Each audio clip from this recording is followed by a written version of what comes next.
Good morning, everybody. Welcome to the IMI's latest webinar to do with the Extraordinary Regulatory Framework, or ERF as it's been commonly known, and how IMI centres that are delivering IMI qualifications need to move forward with adapted assessments. Realise that there's a lot going on. There's also a lot of rain at the moment, particularly where I am, which makes it nice when you're stuck at home as well. But I do thank you all for joining us today. We've got quite a lot of participants rolling in at the moment. We will be moving forward to take you through a lot of information. Just to let you all know, those of you that haven't been on any of our webinars before, there's a Q&A feature at the bottom of the screen where you can ask questions, and we will try where possible to answer all of those questions during the webinar. But if it isn't possible, then what we will do is we'll incorporate them into our ongoing FAQ sheet, which is on the website, and there's a link in this presentation for that website. The other part of this will include some guidance documents that the team will talk you through. Don't worry about trying to take too many notes, because the whole presentation, along with the video and any guidance documents, will be shared. So I'll just take you through the team that we've got with you today. Just go to the next slide, please, Lauren. So obviously myself, Head of Membership Products and Services, and got a few of the team with us today that will do a lot of the talking. Adrian Marshall, who's the quality manager for the South, and a couple Morning, of everybody. Morning, Adrian. Morning. And we've got Phil O'Neill. Some of you know Phil, External Quality Assurer in the North. Morning, people. And we've also joined by Glyn Evans. Most people will probably know Glyn. He's been with us for an awful amount of years, got a lot of experience. He's an External Quality Assurer that covers mainly a number of the UK. And thanks, Glyn. So the agenda for this morning and this session, normally about 40 to 60 minutes, depending on the pace and how many questions we're able to get into. Bit of an introduction, as we've just discussed.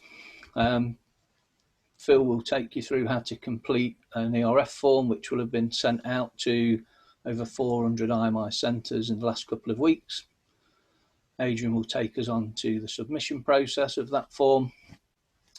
We'll then move on with Glyn, looking at examples of adaptations, including written assignments and strategies. Adrian will come back to talk about the claiming process, which we're working on with centres. And then we'll look at any Q&As that we can cover off. Just before we move on, I do realise that a number of you have been involved in this for a number of weeks. We did a webinar a few weeks ago when the framework was launched, and we are currently working with regulators at the possibility of moving a number of entry-level and level 1 qualifications that currently sit in ADAPT over to Calculate. Some of this is around some changes and feedback, and we're hoping to hear something very soon, hopefully, if not today, then tomorrow. But we'll keep you informed on that. Similarly, for Scottish centres, I've noticed we have some of you online from Scotland. We should be hearing today around the Scottish SQA approval, but the proposal is to follow the very same approach across the board. We know a lot of centres work across different nations, so what we don't want to do is create too many different processes. So the plan is to try and continue with the same approach across the board. So certainly useful info for any centres online from Scotland. Thanks, Lauren. So the ERF was published a few weeks ago, 22nd of May, and it affects learners that are due to complete their assessments or qualifications during the lockdown period, which started from March the 20th, runs through to the 31st of July. again, these are learners that were due to carry out those activities then. The IMI supplied a lot of information on the 29th of May, which included some guidance documentation and processes to support centres in moving forward under these extraordinary conditions. And just to be really clear, the submission of adaptations is due for the end of July. That doesn't mean you've got to then carry out all of those adaptations by the end of July. We fully know and realise that some of you possibly won't even be bringing learners in before August, September time, but we need to process the adaptation requests so that you can schedule in your activities as you move in through the rest of 2020. So far we've had just over 140 or 114 centres that have submitted all of their information out of a total of 405 centres that we're currently supporting on a daily basis. So I'm going to pass over now to Phil, who's going to talk through some detail around the spreadsheet. Now, some of you will have completed this, some of you will have seen it, and some of you will be moving on to it. Thank you. Good morning, everybody. I'd just like to take you through the first step of the process, and that's completion of this ERF spreadsheet. The purpose of this is to record the details of the learners that are affected by this current situation and to record the details of the adaptation methods that can support the learner in this process. So the first part of the form, which is what you can see on the screen now, gives you details of the learner, the main qualification that they're registered to, and all the registration details. It follows the same format as most of the IMI documentation that we use. So if you're familiar with the IQA spreadsheet, the sampling, the EQA visits, their forms are in the same format, and the non-DC form that you may submit, that's in the same format. So that first section can actually be copied and pasted from a Web Portal 2 report. So if you've got loads of learners that are affected by this, it'll make the process a lot slicker and easy for you if you utilise that. If you can just pop the next slide on, Lauren. This is the next part of the form. So now we've got all the details of the learner. We just need to know specific details of where they're at. So where they were up to at their point in their qualification, what's missing, and what we need to do in adaptation to be able to get the learner over the line. So there's a comments section at the end. This will add any supporting notes or comments that you want to make to enhance where the learner's position is. In relation to all the adopted methods, we will give you more guidance in more detail within some slides later on in this presentation.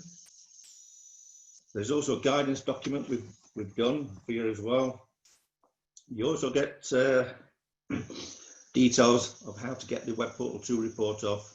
So as you go through the process, it'll show you how to go onto our Web Portal 2 system, how to generate the report.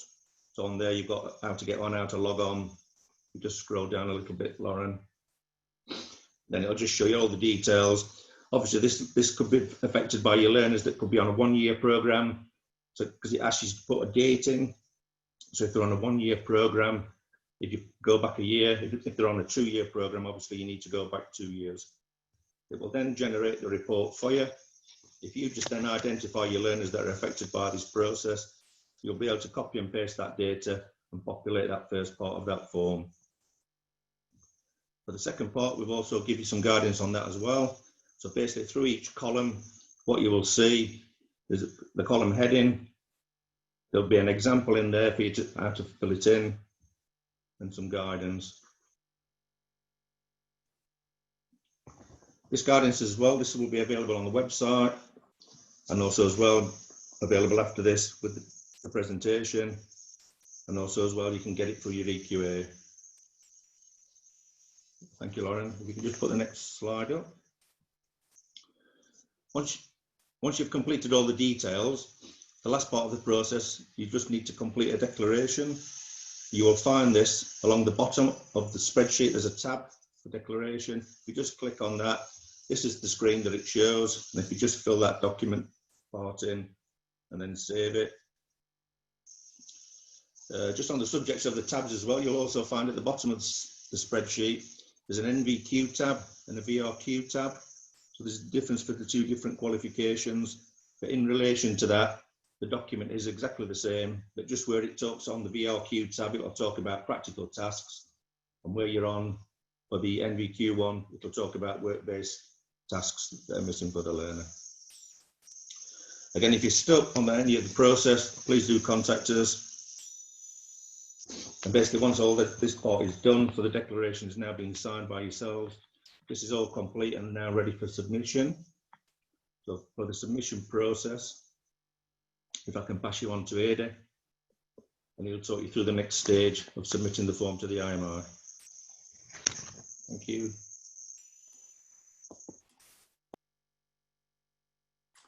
Excellent, thanks Phil. Morning everybody again. Phil just talked through there how to complete the ERF spreadsheet. So now you need to send it to us for us to be able to review it and to kind of see where you're at, I suppose. So this is the IMI Centre sub, which you need to log on. So you can see there's a link on there. And on their home page, so when you log in under the Centre Coordinator or Super User on the home page, on the right-hand side, you'll see Start and New. These are links we use to open new forms. The one that the green arrow highlights there is an inquiry form. So we need you to start by clicking on this inquiry form, which will generate a new form. If you just go to the next slide, thank you. So this is what it looks like when you've clicked on that little link. It's going to bring up an inquiry form.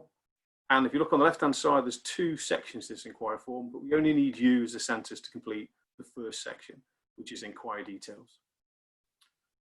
So to complete the inquiry details, the first thing is inquiry type. Then there are the various boxes down the side. The one that's been ticked at the moment, box 13, is another box, which just seems to be simple at the moment for us to use. So click on there, or the third box down, which is qualifications. Either one of those two will be fine. Just below that then, inquiry details, leads you to just put a bit of narration in there about what we're going to find within this inquiry form. Obviously we're looking for the RF spreadsheet, but there might be some more details in there that you might need some contact from us, or you're still struggling, or something not too sure about, or you've only partially completed it.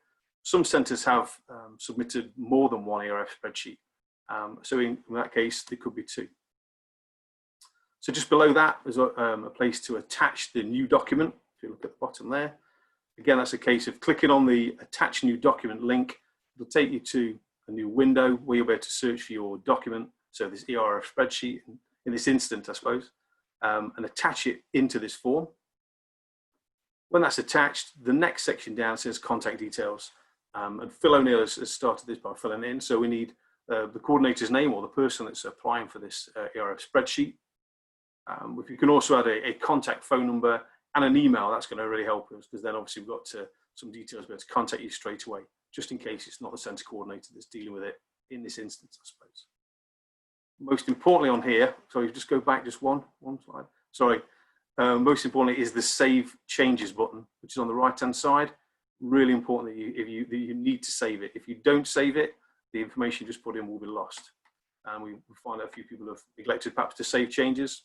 So click Save Changes, and then it will move to the next form. The next screen, Lauren, please. Thank you.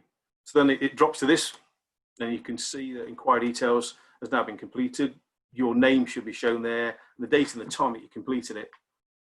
And what you need to do is simply click the Submit to the IMI button. That will then travel through the system and arrive with the recognised EQA.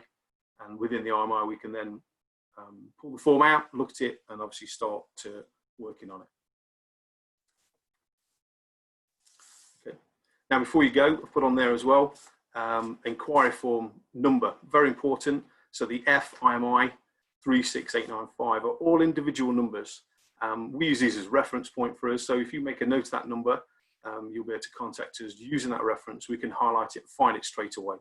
And that just makes it an easier, auditable process for us, quicker of location of evidence, and kind of speeds the process up. Hopefully that's built up a good picture of what it looks like to submit the process to us. And now I want to move on to let Glyn explain what we'd expect to see in that form in respect of the strategies being used. Thanks very much. Thank you, Adrian. Bore da a chroeso I pawb. Good morning and welcome to you all. My name is Glyn Evans and my role at the IMI is that as an EQA within the Northern region. The next 5 slides relate to knowledge, skills and competence elements of IMI qualifications, the K, S and C units, which we are probably quite familiar with. It is hoped that we have covered all possible adaptations for the ERF that we are allowed to offer. And there are specific rules that as an AO we have to follow. Just a further reminder that these adaptations being explained today only relate to the ERF period as indicated by Mark at the beginning of the presentation. They are not used for candidates who may be coming up to completing the first year of a 2-year programme. These would probably be considered as delayed candidates at this present time. Next slide, please, Lauren. Oh, sorry, no, this is this mission process. I think, Adrian, we've skipped a pass. That's not a problem. I can jump back in there. Yeah, okay. All we've just kind of added there is on the ERF spreadsheet, there are numerous columns that come up with the IMI only. Hopefully that makes sense. We are going to look at your submissions, your ideas, your adaptations, and agree or disagree and kind of come back to you and let you know more support, more advice, and maybe more information we need from you. But this is an internal section, so just kind of wanted just to point them out, I suppose. We're recording comments ongoing. We've got various tracking devices at the moment, making sure we've got information from centres. So this is just a kind of overview of some of the columns you may see. As Phil alluded to, it looks a lot like some of the IQA spreadsheets people use. So a lot of people will be used to what it looks like, but nothing for you to fill in, just the IMI section there. Thank you. Sorry about that.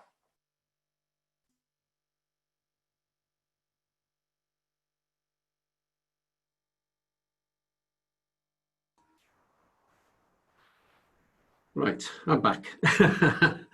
Right, so this is the knowledge or the K units for the qualification. And what we're going to do is look at each of the sections. So, if the candidates completed the online examination as normal, then in this case, no adaptations are required. So this would not be applicable. Now, if candidates are coming into centres, then the normal process can be used and it is still available. It hasn't stopped, and please be mindful that some centres have been operating during the lockdown period, albeit in the slimmed down or limited format. Therefore, business as usual and adaptations may not be required. There are also situations where a centre may wish to offer more than the recommended 2 online assessments in a single day. Please confirm by email with your EQA that this is acceptable. Remember the access to fair assessment. Please do not coerce the candidate to undertake more online assessments than they feel comfortable with. So that's with the online assessments. If the online assessments are not completed, then adaptive methods would be possibility utilisation of IMI written assignments to meet the knowledge requirements. These are normally available for all knowledge units within the qualifications. If they are not available, such as a CDA, which is a centre devised assessment, then this would need to be developed by the centre. An agreement from your EQA will be required.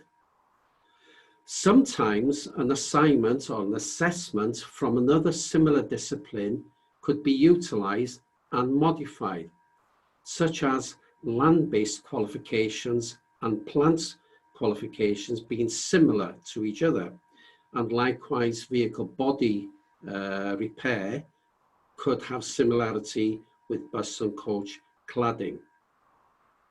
There are in some cases an assessment, or in some cases an assessment needs to be developed by the centre for a unit such as motorsport, where there is no written assignment available, but there is an online assessment. So please speak to your EQA for advice. If they are unable to provide you with an immediate response, then there is a team of EQAs who support each other for such situations, and we will have a response for you as quickly as possible. Remember, we are there to support you. Next one is the new IMI remote online invigilation process. This was sent out to the centre network as part of the ERF notification on the 29th and 30th of May. Again, speak to your EQA for a further copy of this if you require. An application for approval to conduct remote invigilation is necessary via the Centres Hub inquiry form, and Adrian has shown you the inquiry form previously. There are specific guides and supporting documentation has already been developed by the IMI, so that is available for you.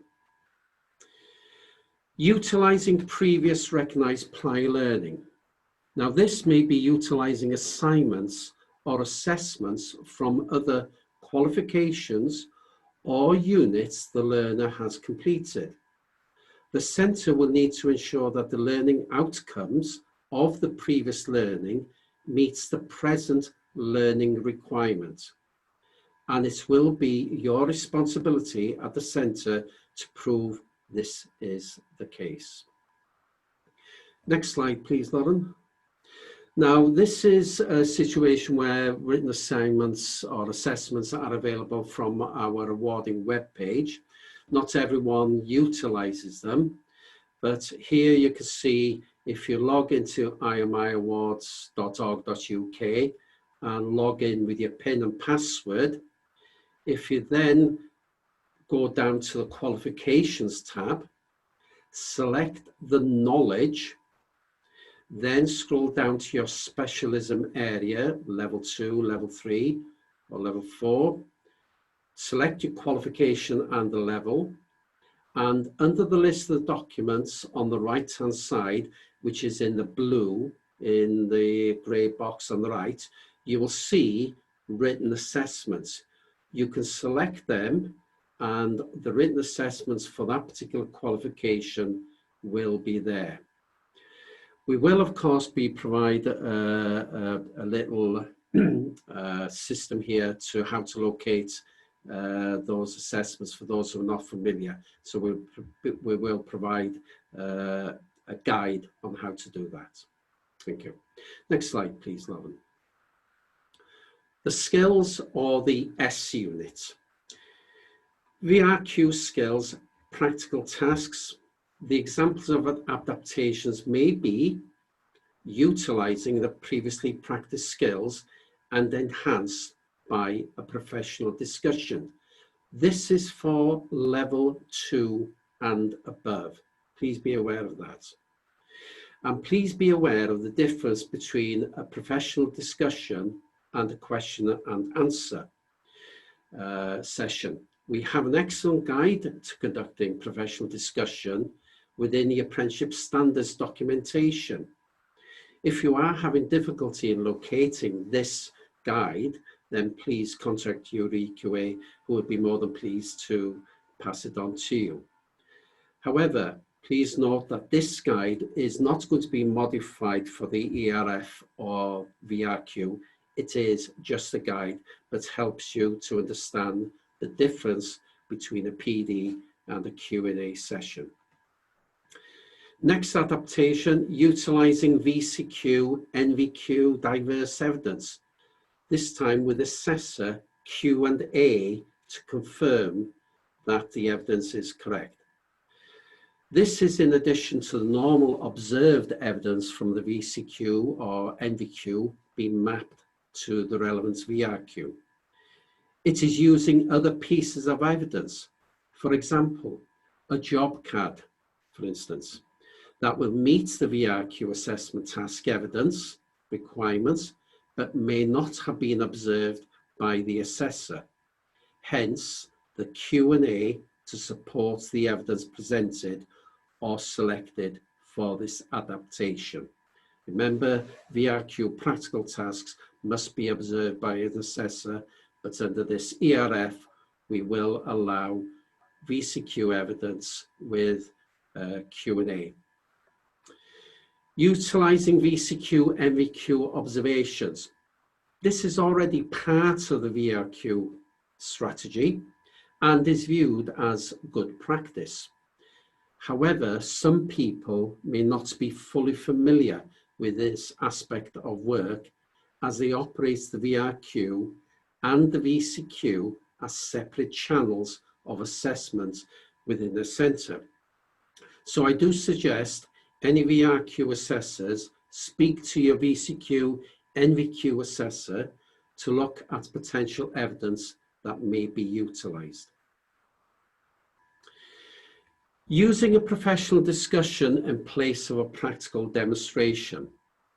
This is only going to be allowed for entry 3 and level 1. If this is going to be used in Scotland, because we're hoping that we'll get some notification, that would be level 3, level 4 equivalents. But it is, as I say, only for entry 3 and level 1, but not electric vehicle. Remember, electric vehicle level 1 is a delay. Using previous recognised prior learning. This may be from another task, a skill completed, and evidence may be mapped across to meet the specific practical task, or it could be within another qualification or unit completed by the candidate, even at another level. So if there's some evidence in the level 2 that could be brought into a level 3, then that might be a possibility, or even a level 1 into a level 2, because some of the tasks at level 1 can be quite detailed, and there could be sufficient evidence there to map into a level 2. The last one here is Elect 2 diagnostic skills tasks in a virtual enhanced environment with a professional discussion.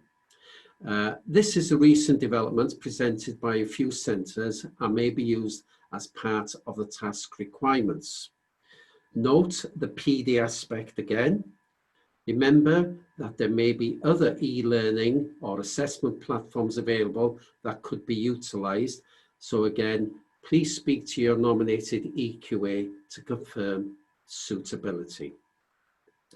As we've also said at the bottom there, with all practical tasks, the practical tasks are level 2 and level 3, the task sheets will still need to be filled in as part of the audit trail when you're using evidence to map across. Thank you. Next slide, please, Lauren. The competence, or the C unit. If the candidates are working, then normal process can be used and it is still available. So no adaptations are necessary. VCQ's competence work-based evidence examples being previous recognised prior learning. This is mapping observations or evidence from other units from within the qualification or previously completed units or qualifications that would or could meet the requirements of this particular unit assessment. Remote observation, brackets live. This is an assessment process that may be requested by the centre under the present strategies, but has been slow to develop. In this unusual period, there is more of this type of assessment being undertaken. The IMI have created a process and have an example strategy if you require approval to use this type of assessment. And the application, again, is via a Centres Hub inquiry form. Remote observation recorded. This is a slight deviation from the above for the present ERF period. In this case, it may be a video recorded by a mentor manager and fully presented without any editing at all, with introductions and details which the assessor may review after the event. But please keep the recording for audit purposes. So remote observation recorded is a new one. You could, if you wanted to, conduct direct simulation in the workplace. So if the candidate is still working, you could create a simulation in the workplace, either directly observed or remotely observed. This is observing a simulation in the workplace if the evidence is not forthcoming. Again, this may be combined with the above remote observations. It is only available during this ERF period, and this is the important thing, it may be used at level 2 as well as level 3. Next one is direct simulation in the training centre. So again, it's very similar to the one above, but this time completed in the training centre. Caveat here, please note that any simulation conducted must be conducted on a vehicle and not rigs. You may not use rigs. The last one here, employer witness testimony, backed up with a professional discussion, which could be audio, video, or written. It is important to note that the witness testimony must be from a suitable and reliable person within the workplace who is able to qualify the testimony as an affidavit and in their own words. It must not be a template created by a training centre and then presented to the person to read or write out or narrate. It has to be valid, reliable, and authentic, and relates to the evidence it is covering.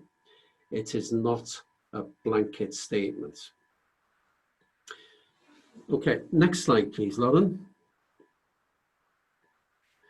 Right, these are the assessment strategies that are available on our web page. These are recorded as Part A guidance when you go into the qualification for the VRQ and the NVQ VCQ. These need to be read, and when time permits after this period, then it is recommended that you review these to reaffirm your understanding of the qualification requirements. To some extent, these strategies have been overruled to some extent by the ERF. On the right-hand side, you will see that the VRQ assessment strategy has been updated. This may be forwarded to you by your EQA, as it may not be on the web page due to many changes we've had to undertake in preparation for the single sign-on process recently launched. So these adaptations presented are options in whatever permutation you may wish to utilise. Please be aware that we will monitor these, as will the regulators, to ensure compliance is met. Diolch yn fawr, thank you very much, and I will now hand over the presentation baton to my esteemed and learned colleague, Mr. Adrian Marshall. Thank you very much. Thank you, Glyn. So I don't know any Welsh, I can't follow up on that. I'm just going to do it all on my native tongue, but thank you for that. Okay, so moving on from the presentations that have been completed, then the actual claiming process. So this slide has been put together to give you some idea of the current claiming process. And on the left-hand side, the green box area, this first stage, I suppose, the initial stage of the ERF. So the actual spreadsheet completion that Phil mentioned at the beginning, then I mentioned, obviously, on the inquiry form. The identification, then obviously we, as the IMI quality team, sent out to all the coordinators on the list the ERF spreadsheet. So we obviously need the centre to identify the learners affected by this, the learners' adaptations that are going to be used as well, recorded onto that sheet. And like we said before, any issues and comments that you felt was applicable. We then said we need you to attach it to the inquiry form. So the inquiry form would have the details that I went through earlier, your submission sheet, which then would be attached and sent over. Upon receipt, we've recorded it on a tracking document that we know which centres have, which centres haven't yet contacted us. And the EQA team will then opening these spreadsheets, reviewing the information within there, kind of doing a bit of background check on the centres, looking at exams taken by learners, history, I suppose, just kind of reviewing the centre health and information we've got. So then the EQA would then carry out the checks, as I just said, kind of record them onto the ERF spreadsheet and let the centre know by returning it what's been agreed or other suggestions that may have been necessarily made to support that process. So that's kind of the first bit. We're kind of in that stage one for many people, I suppose, at the moment. Some people are coming out of that, really, that green box. But that's kind of where we sit for a lot of people, I suppose. So the ERF spreadsheets then back to the centre. We'd expect the centre then, obviously, to be collecting new evidence. So this is probably moving into like a stage 2 area, really. The centre starts collecting the evidence and working with the learners and putting it all together and kind of moving on as expected or unexpected at the moment, I suppose. So just outside the green box, then we've got this confirmation box, and this is where we need the centres to now notify the IMI that they wish to claim. So let's say they've got the evidence and they feel in a position that they are ready to make a claim. We need you to contact us, so we've got the information and knowing kind of what's happening and what your plans are before we can go any further. So as soon as you've contacted an EQA, more of our quality assurance kind of process will kick in for make sure, because obviously we're regulated, so make sure the regulations are met and we're following the correct process. So the EQAs will generate the IMI engagement forms, and they'll attach the ERF claim form, which is a new form that we can talk about as we move forward. So it kind of knocks on from the original stage 1 ERF to a claim ERF form, which is an adaptation we've kind of put in place just to cover the requirements we need to process things like proxies and claims. So the EQA will arrange and raise an engagement form, attach this claim form into the engagement, and then submit it to the centre coordinator.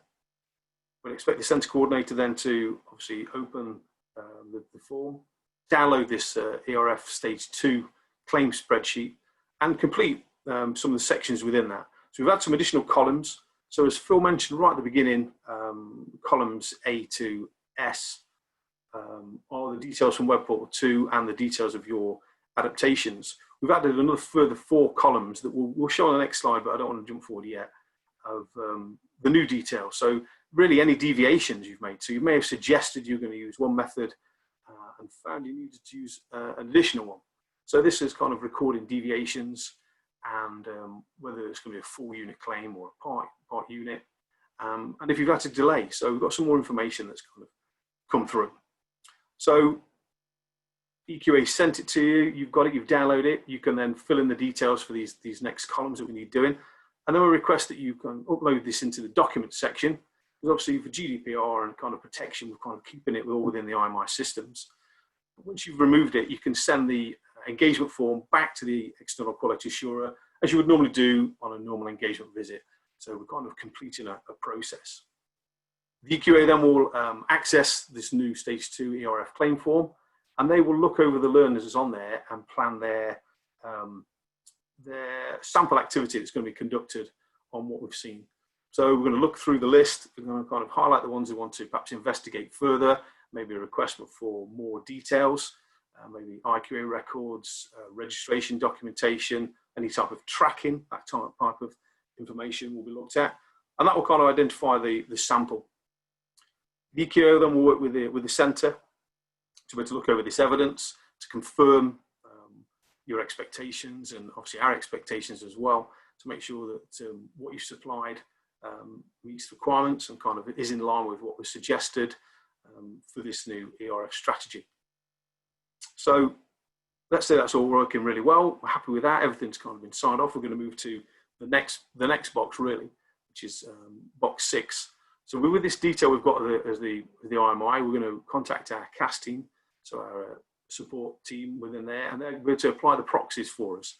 So they're going to do a bit of work in the background, preparing this, because no claims can be made, and obviously, you know, until proxies have been added. So it's going to be a case of the support team there will apply the proxies, and then they will contact you directly saying that this has been completed and that you are ready then to make the claims. So until that, you've had the confirmation from the CAS team, you won't be able to make any claims because obviously the proxies won't be in place and the system will simply reject it and kind of obviously turn it away. So the CAS team have done their bit. They've notified the centre then of the proxies have been applied. And then we put there the certification. So we've gone to now the green section there under certification then. So we want the centres to then apply certification on obviously the normal process of Web Portal 2. Knowing all this in the background, we're kind of prepared on what centres are going to do and how it's going to look. And then obviously there's the two choices of the arrows, whether the qualifications you're claiming for have direct claim status or do not. So if you have direct claim status and you've had the okay from the CAS team, then the normal process can be applied. You can go on Web Portal 2, apply for the qualifications, the proxies will be in place, certifications will be completed.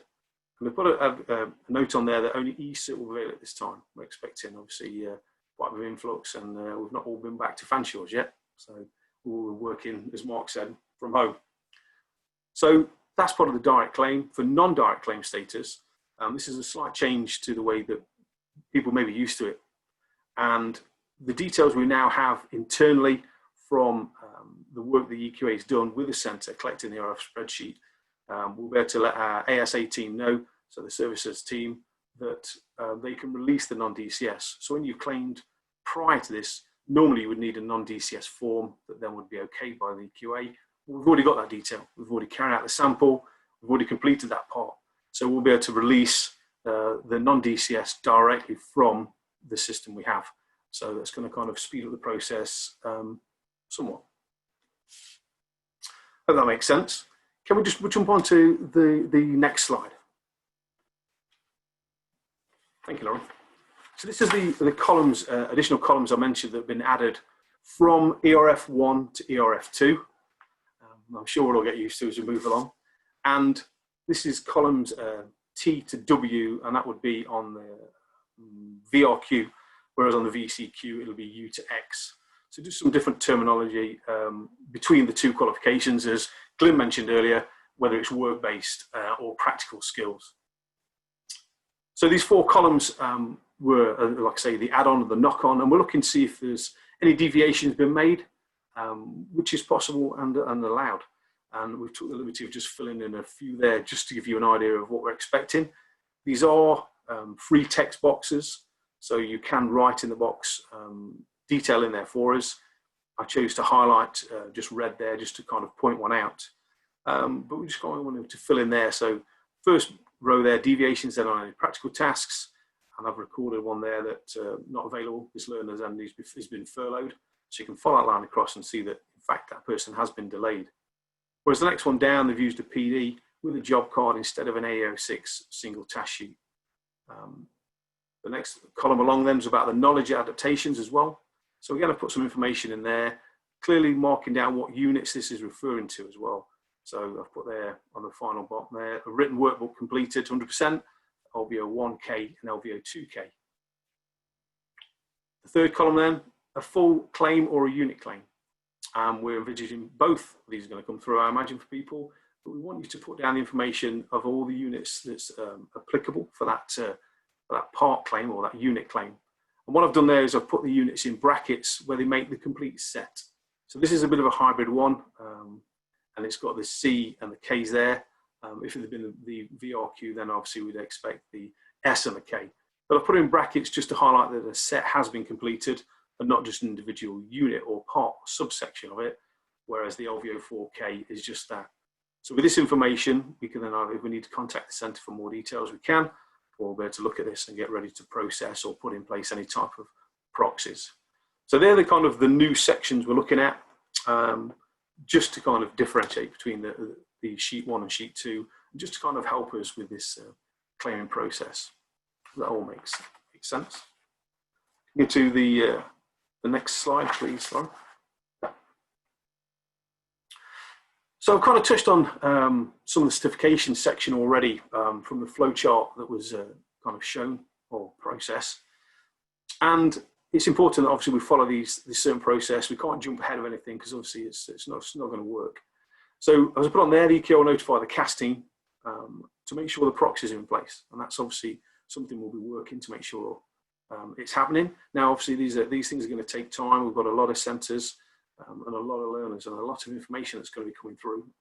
So our CAS team, Centre Admin Support Team, will apply the proxies and put them in place.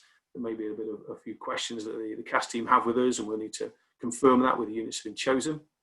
But then the CAS team will notify you, and then they'll let you know that everything's ready to go ahead and use web portal to claim the certificates. Now, we have had a note on there about a time delay while these proxies are being applied. So you just need to be aware of this, and you've got to wait until you are contacted. Like I said before, if you try and make a claim on web portal and the proxies aren't in place, it's going to kick it out. So direct claim status, a normal process on web portal 2. As I mentioned, only eCert at this time. And the non-direct claim status we did touch on. So again, normal process of the claiming. Normally a box would come up saying contact your EQA. There will be different things we're going to add to the web portal 2 to support people as well as they go through. But the assessment of services administrator then will have all this information from the EQA, the information we've got, where we've planned it. So it's not a requirement to fill in a non-DCS form, as we said. So this will speed up the process. And they put on the bottom there, a spreadsheet already completed and be utilised. So we will keep this on record. We'll make reference to it, and obviously we'll use it as the guide and kind of keep this for our auditable purposes. And hopefully everything will go as planned, and we'll be able to move to this process fairly slick. Everyone's ready and waiting, so we just need information to come through. Excellent. Thank you very much. I'll hand over to Mark now for the Q&A. Thank you. Thanks, Adrian, Phil and Glyn. I'm sure you can all appreciate a lot of comprehensive information in there, and an awful lot of questions coming through, which has been excellent. Some of you will have noticed that we've responded to a lot of those questions live in the Q&A section. As I explained at the beginning, we will be taking all of the questions, the great questions that you're putting through, and updating our frequently asked questions section on the website, which again has come from all of your support and input so far. We've got a number of questions that I just want us to kind of close the session down with, though, if that's okay. I will be asking for some of the expertise from the team. Before we move on to that, there's a couple I wanted to talk to you about. So there's a number of you have made comment or question where a learner may be enrolled on a certain qualification, hasn't got enough information to achieve that criteria, but could possibly have enough evidence to achieve a lower or smaller qualification to enable them to proceed into their education or career. That is something that we are going to do. We can allow it from our end for people to be withdrawn from one qualification and registered on another. So it is a possibility. Obviously, as a training provider, you'd need to consider all of the factors around achievement and funding, etc. But we want to try and ensure that all learners during this challenging time are able to be recognised in one way, shape or form. Another important part, which I did mention at the beginning of the session, but I realised that some people may have missed the first couple of minutes, was that the webinar, the recording of the webinar all of the presentation and associated support documents will be distributed to people that have registered for the webinar and be updated onto relevant website pages as well. And another part I just wanted to mention was a number of you talking about where some of our entry level and level 1 qualifications that currently sit in ADAPT may be better suited in Calculate, or indeed more recently some other awarding bodies have moved some similar qualifications from ADAPT to Calculate. And for anyone who missed it at the beginning, we are working very, very closely with the regulator on this, and we have around 14 qualifications that we're hoping we're going to move from ADAPT to Calculate. That information should be confirmed this week, and we'll make that obviously available to you all to ensure that we proceed with as much pace as we possibly can under the volume circumstances that we're all involved in at the moment. And likewise, anyone in Scotland where we're looking to utilise the same methods, so that training centres that work with the IMI across different nations don't have to utilise a lot of different kind of activities. Adrian, you mentioned a bit around timing of people that have submitted an ERF form. They're waiting maybe for a response. I know that there's a lot of activity happening on a daily basis with the EQA team and the centre admin support team backwards and forwards with centres. But a few people have made comments where they've submitted the information, but things change, you know, that they may have had more progression with the learners or been able to find some more evidence perhaps. What's the best way for those people to keep the information up to date? I think contact the EQA straight away. I think via email or phone would really good. I mean, obviously we've got the copy of the ERF spreadsheet if that's what's been submitted. So I would say contact your EQA immediately, give them a call. Like I say, we're working on this purely. We've cleared everything else out. This is our main focal point for everything at the moment. We're having the team meetings every morning to make sure support is available within the team in case anyone's got too much work or needs anything kind of answered. We've got panels in place as well where we can take information to a panel of EQAs to kind of sort out any issues that might be there. So I would say, yeah, get on the phone, get on email, and contact that EQA straight away, and we'll update the ERF spreadsheet together and kind of discuss it, work it, and confirm what needs to be done. Okay. Thanks, Adrian. Glyn, if I can just come to yourself, we've had a query around phase test assignments, which can currently be open book, with regards to any adaptations, if they were able to carry out any of these tests. Have you got any advice around the best way for centres to do that? Yeah, the written assignments are classed as open book, so they're not examination situation. The level 2 written assignments or assessments are normally straightforward question and a simple response, whereas the level 3 could actually be more detailed answers. However, if you do look under the assessment strategy for the VRQ, it does specify that although the written assignments are classed as written assignments, the candidate need not necessarily complete written answers. They may be conducted as a question and answer process by the assessor or a professional discussion where the candidates would certainly, as we mentioned earlier, professional discussion where the candidate has to take at least 70% of the discussion forward. So there are changes to that written assignment. Those written assignments can be done hard copy, sent out to the candidates, or they could be sent to them electronically because they are in Word format. They could be then sent back in. But if they're in the portfolio, that's fine.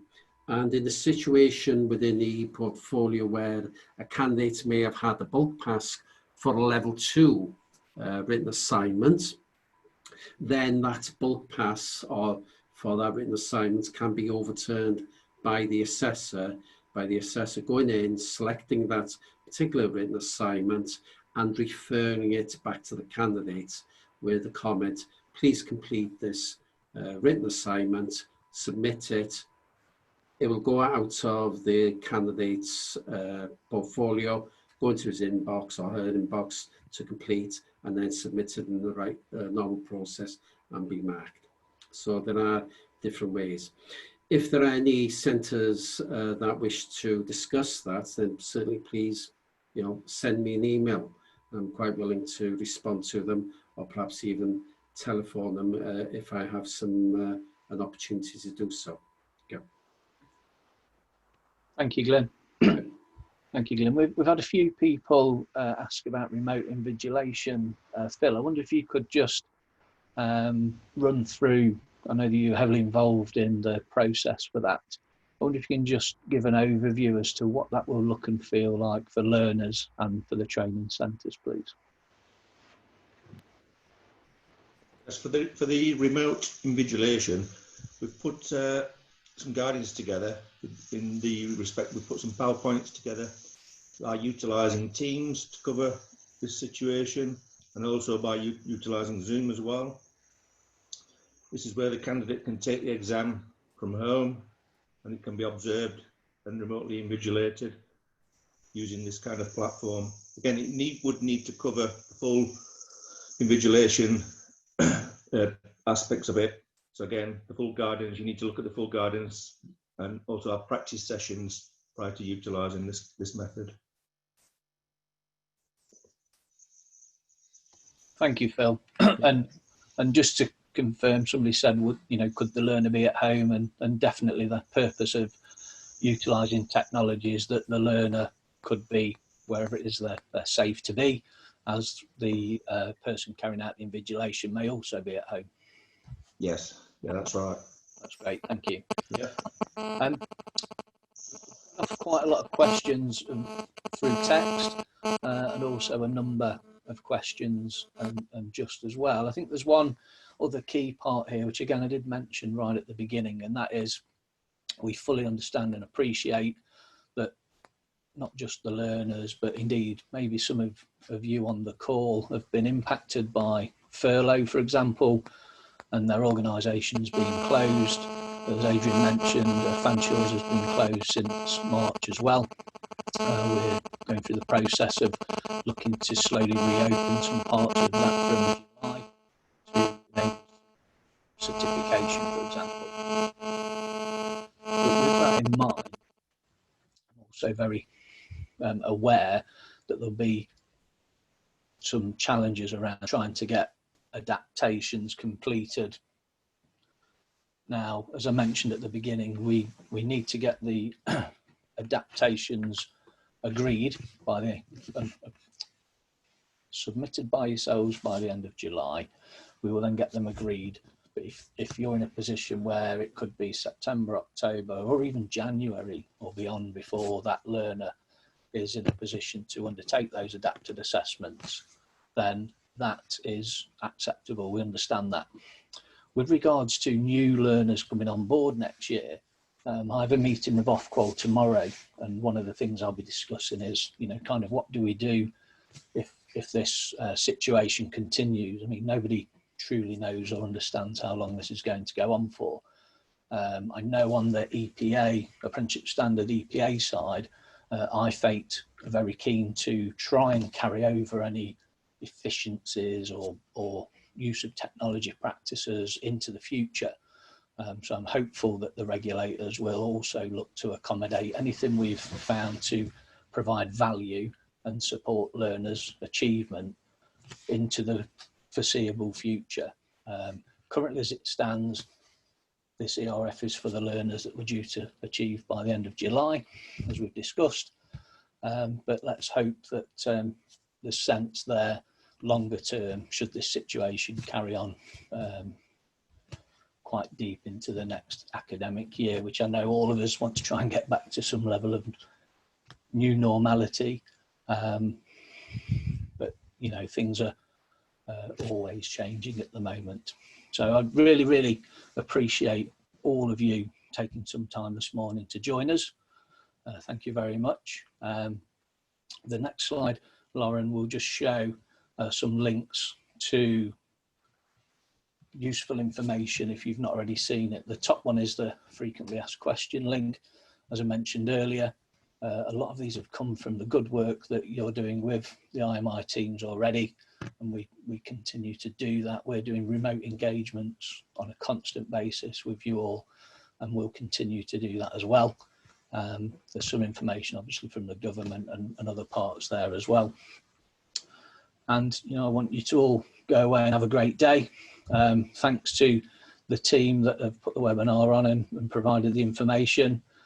As I mentioned, all of this information will be sent out to the panelists. We're hopeful today, and as soon as we get the confirmation, hopefully this week, from Ofqual for the moving some entry level and level 1 quals across, we'll let you all know as soon as possible. We've got all the communication ready to go.